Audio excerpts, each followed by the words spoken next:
علیکم ورحمۃ اللہ۔ سوال ہے کہ عموماً معاشرے میں لوگ کسی انسان کی سرخ و سفید اور بارش چہرے کو نورانیت سے تعبیر کرتے ہیں، کیا یہ معیار درست ہے یا درست نہیں ہے؟ جواب میں آپ کی خدمت میں عرض ہے کہ قرآن کریم اور اہل بیت علیہم السلام کی روایات نے اس معیار اور میلاک کو پیش کیا ہے کہ کب انسان نورانیت والا شمار ہوگا اور کب نہیں۔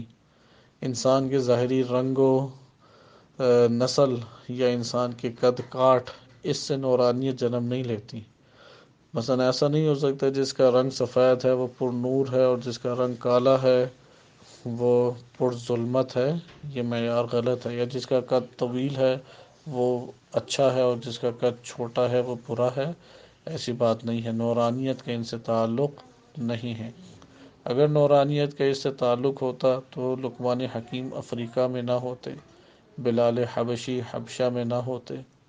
ائمہ اہل بیت علیہم السلام میں بعض اماموں کا رنگ گندمی سیاہ یعنی گندمی میں شدت کے ساتھ گندمی تھا، یعنی زیادہ مائل تھا گندمی کی طرف، یعنی کاملاً اگر سیاہ نہیں تھا تو سیاہی مائل ضرور تھا۔ یہ رنگت ایسی نہ ہوتی جیسا کہ حلیہ مبارک ائمہ علیہ السلام میں وارد ہوئے۔ اسی طریقے سے اگر یہ معیار ہوتا تو کربلا میں یہ جون اور اس طرح دیگر جو غلام موجود تھے ان کے تو رجز آخری لمحات میں یہ تھے کہ اگرچہ میرا رنگ کالا ہے اور میرے خون میں بو ہے لیکن میں امام حسین علیہ السلام پہ فدا ہو جانا چاہتا ہوں۔ اس سے بڑھ کر نورانیت کیا ہوگی؟ اتنی بڑی نورانیت تا قیامت آنے والا بشر آج اس غلام کو یاد کیے ہوئے اور اس کو مصائب سن کے اپنی آنکھوں سے آنسو بہاتا ہے۔ اسی طرح کتنے ایسے اصحاب تھے کہ امام حسین علیہ السلام اسی طرح ان کے پاس پہنچے جیسے علی اکبر علیہ السلام کے پاس پہنچتے تھے، فرق نہیں کیا اپنی اولاد میں اور اپنے انصار میں۔ امام حسین علیہ السلام نے بھی اس طرح محبت کی اور ایک کے پاس پہنچے، مقتل کی کتابوں میں آیا ہے، اس کے سر کو تھاما، اپنے چہرے کو قریب کیا تو تڑپتے ہوئے آخری سانسیں لیتے ہوئے اس نے کہا کہ اوفی تو کیا میں نے وفا کی یا امام؟ تو امام علیہ السلام نے فرمایا کہ تم نے وفا کی اور جا کے خبر دینا، رسول کو سلام کہنا اور امام علی علیہ السلام کو سلام کہنا اور کہنا کہ امام نے کہا ہے کہ میں نے وفا کی ہے۔ تو یہ وفا نورانیت ہے، یہ حقیقی نورانیت ہے۔ بہرحال ہم اس بحث کو دو حصوں میں تقسیم کر سکتے ہیں۔ معیار نورانیت اسلام کی نظر میں کیا ہے؟ اسلام کی نظر میں کسی ذات کو پہچاننے کا معیار اس کا سفید ریش ہونا، ماتھوں پہ سجدوں کے نشان ہونا، لمبے رکوع سجود ہونا نہیں ہے، جیسا کہ امام صادق علیہ السلام سے ایک روایت منقول ہے اور دیگر ائمہ علیہ السلام سے بھی اس طرح روایات باز آئی ہیں کہ لمبے رکوع سجود سے کسی شخص کو مت پہچانو، اگر پہچاننا چاہتے ہو تو دیکھو اس کا اپنے گھر والوں سے رویہ کیسا ہے، آیا بد اخلاق ہے یا خوش اخلاق ہے؟ کیونکہ ہم یہ بات جانتے ہیں کہ گھر میں ریاست اور رئیس گھر کے اندر مرد ہوتا ہے، اس سے پتہ لگتا ہے۔ نمبر 2، پہچاننے کا طریقہ لوگوں سے معاملات ہیں، یہ لوگوں سے کیسا ہے، لوگوں سے کیسا برتاؤ ہے، لوگوں سے کیسے لین دین کرتا ہے۔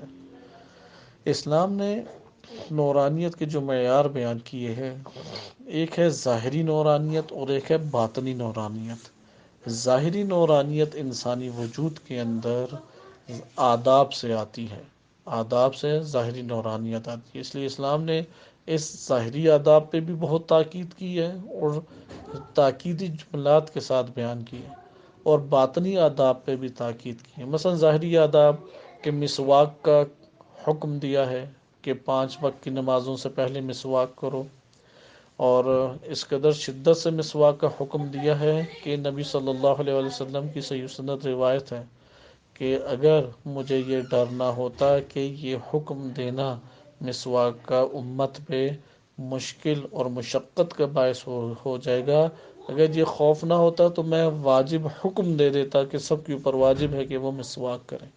یعنی منہ سے بو، گندے میلے کچیلے پیلے دان نظر آنا، اسلام نے اس کی مخالفت کی ہے۔ اللہ تعالیٰ نے جب دان دیے تو سفید صاف شفاف بدبو سے پاک ایک انسان کو دہن دیا، جیسا کہ ہم دیکھتے ہیں چھوٹے بچے کو کہ وہ کس طرح سے پاک اور پاکیزہ اور خوشبودار اس کا چہرہ اور منہ ہوتا ہے۔ اسی طریقے سے اسلام نے بالوں کو اور داڑھی کو مرتب کرنے کا حکم دیا کہ بعض جگہوں پہ وارد ہوا ہے کہ نبی صلی اللہ علیہ وسلم گزر رہے تھے، دیکھا کہ ایک شخص ہے، اس نے داڑھی عجیب و غریب طریقے سے، بال عجیب و غریب طریقے سے رکھے ہوئے ہیں۔ فرمایا آپ صلی اللہ علیہ وسلم نے کہ کاش یہ اس کو مرتب اور منظم کر کے رکھتا۔ تو جمعے کے دن مختلف فضائل دیکھیں، ناخن کاٹنے کا ثواب، مونچھیں چھوٹی کرنے کا ثواب، داڑھی مرتب کرنے کا ثواب، غسل جمعہ کا بہت زیادہ ثواب، بال کٹوانے کا ثواب۔ اب یہ ساری کی ساری چیزیں ظاہری نورانیت کے حصول کے لیے۔ لباس تک آئیں تو اسلام نے کہا ہے کہ لباس کو پاک اور پاکیزہ پہنو، نہ کہ بہت مہنگا اور اعلیٰ پہنو، نہیں، پاکیزہ ہو اور صاف ستھرا ہو۔ اور خوشبو کا استعمال اس قدر تاکید کہ کہا کہ اس میں اسراف نہیں ہے۔ مہنگی خوشبو خریدو، کثرت سے خوشبو کا استعمال کرو تو اس میں اسراف نہیں ہے۔ اور دو مواقعوں پہ تاکید کی کہ خوشبو کا استعمال کرو، ایک اللہ سے جب ملاقات کرنی ہے، نماز پڑھنے جا رہے ہو، اور ایک جب مومن سے ملنے ہے، باہر کسی سے تم نے ملاقات کرنی ہے، ان دونوں مقامات کے اوپر تم خصوصی طور پہ لباس تبدیل کرو۔ گھر میں ایک الگ لباس ہے، باہر کا الگ لباس ہے۔ پھر خوشبو کا کثرت سے استعمال ہے۔ آپ صلی اللہ علیہ وآلہ وسلم بالعموم ٹوپی سر پہ زیب تن فرمایا کرتے تھے، لیکن جب کسی محفل میں یا کسی گھر میں جانا ہوتا تھا ملنے کے لیے تو عمامے کو پہنا کرتے تھے، اور عمامہ زیب تن فرمایا کرتے تھے، اور عموماً سیاہ عمامہ پہنتے تھے۔ اب آپ نے دیکھا یہ ساری کی ساری چیزیں ظاہری کمال ہیں، اٹھنے بیٹھنے کے طریقے، میل ملاقات، کھانے پینے، اس سے ظاہری نورانیت جنم لیتی ہے۔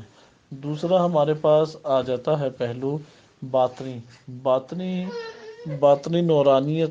اس سے ہمارے سامنے مراد اعلیٰ خصوصیات اور اعلیٰ خوبیاں کمالات ہیں، جیسے نصرت ہے کہ جب کربلا میں دیکھیں تو سب کی سب ایک کتار ہے انصار کی۔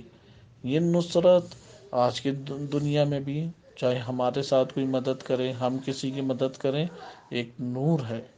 اسی طرح صبر کرنا نور ہے، اس سے عظیم تر نور کیا ہوگا؟ صبر۔ کہ روایات میں ہے کہ صبر رأس الایمان، یعنی اگر ایمان کو جسم بنا دیا جائے تو اس کا سر وہ صبر کہلائے گا۔ یعنی اگر صبر نہ ہو، پورا کا پورا جسم ہو، تو جس طرح سر کو جسم سے کاٹ دیا جائے مردہ ہوتا ہے، اس طرح ایمان مردہ ہوگا۔ اسی طریقے سے وفا کرنا، وفاداری، احترام کرنا اور توکل کرنا، یہ سب کے سب چیزیں نورانیت، اور یہی حقیقی نورانیت ہے جس میں یہ والے اوصاف نظر آنے لگ جائیں۔ عالم ہے، صابر ہے، توکل کرنے والا ہے، اور احترام کرنے والا ہے، متواضع ہے، متکبر نہیں ہے، جس میں یہ والے اوصاف ہوں، یہ حقیقی نورانی شخصیت ہے۔